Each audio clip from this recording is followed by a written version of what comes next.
In this video, I'm going to show you how I set up my colonies for winter. Hi, I'm Lawrence Edison, Black Mountain Honey. Welcome to another episode of No Nonsense Beekeeping. In this video, I'm going to show you how I set up my colonies for winter. And I'm very specific about that because this is going to be different where you are throughout the world. And all of these videos, I don't want people thinking that I know it all and I'm just telling people how to do it. That is not what this is about at all. It's a two-way process. All I'm doing is I'm telling you how I do it, what my thoughts on the processes are, and then hopefully you can look at all of the information there, different beekeepers on YouTube, different beekeepers in your association, and you can make a judgment call for yourself. The reason I get that caveat out of the way is that this topic here, it really does cause a lot of arguments. And what I'm talking about here is ventilation and insulation. How should you set up your colonies so you're going to insulate them as best as you possibly can over winter? And do you need to put ventilation into that colony? And should the ventilation be at the top or should the ventilation be at the bottom? I told you already, you can see the can of worms is well and truly opened. And I know some people are going to say top ventilation is the best and other people are going to say bottom ventilation is the best. And you know me, I like to sit on the fence on loads of things, but I'm definitely not going to sit on the fence on this one. I do not believe that you should be using top ventilation in your colonies. The caveat's still here though, in the UK. I fully get it. If you're in Canada and you've got to deal with 8 foot of snow, then there's not much point having ventilation at the bottom, and you might need some ventilation at the top, or you might need an entrance at the top for the bees to come out to go on their cleansing flights over winter. This video is specifically for UK beekeepers. So what I'm going to do in this video is I'm just going to show you some of my colonies, and I'm going to show you what my standard setup is when I'm getting them ready for winter. But this applies for me all the way throughout the season. So I'm not going to get into another debate, which is poly hives versus wooden hives. I use poly hives because I like the insulation properties. I use underfloor entrances with an open mesh floor, full open mesh floor, and then I use an insulated poly ashforth feeder and a poly roof. So for me, I have the entrance at the bottom. I never use a top entrance. I have my open mesh floor open, so I have bottom ventilation. And then I have a brood box that's made out of polystyrene that's well insulated. And then I have a poly feeder that's really, really good at insulating the bees. And then I have a polystyrene roof on top, which again is excellent for insulating the bees. So in effect, what I'm doing is I'm putting all of my insulation above the bees. That's where I'm insulating at the top, and then I'm letting them ventilate at the bottom. And my idea behind that is that bees can handle the cold. They've not got an issue with the cold. You see the bees. I watch a lot of Canadian YouTubers and it is cold there. Like, you're lucky in the UK if it gets below freezing. In places like Canada, it's very far below freezing and they do fine on open mesh floors. So bees, no problem with cold whatsoever. It's the damp that kills bees. And the worst thing that you can get for a colony is condensation on the top of the cluster. Condensation on the walls, not the end of the world.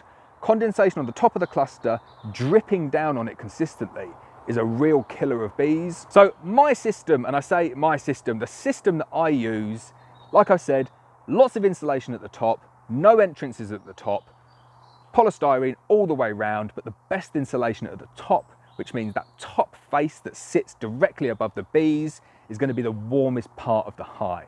The part that's least likely to accumulate condensation. If you get any condensation, you're going to get it on the side walls, which can drip down and exit out of the base of the open mesh floor. That is my system.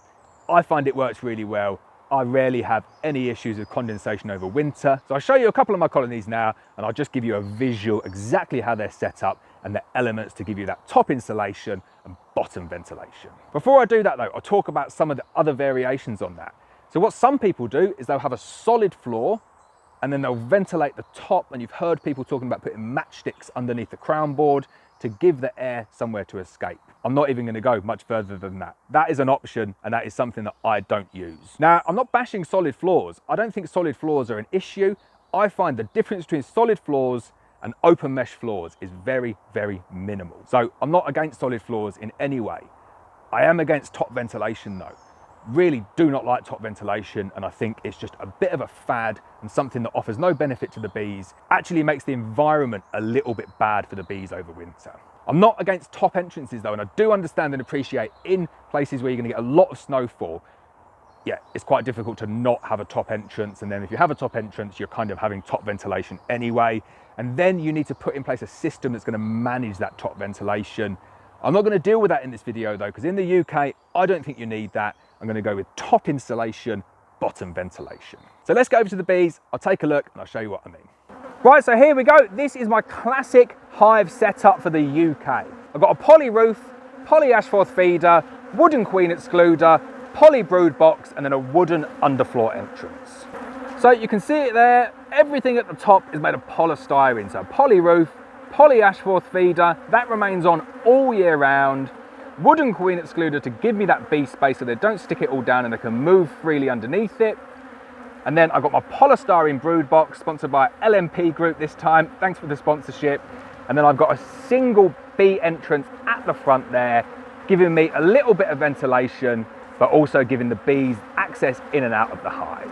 And then it's light blue pleater. Here's one I made earlier. So this is one of my underfloor entrances that's not in use at the moment, but you can see it's got a big, massive void all the way round, mesh so the bees can't get through, but a huge amount of space for the bees to regulate their temperature and to live with that ambient humidity that's in the environment.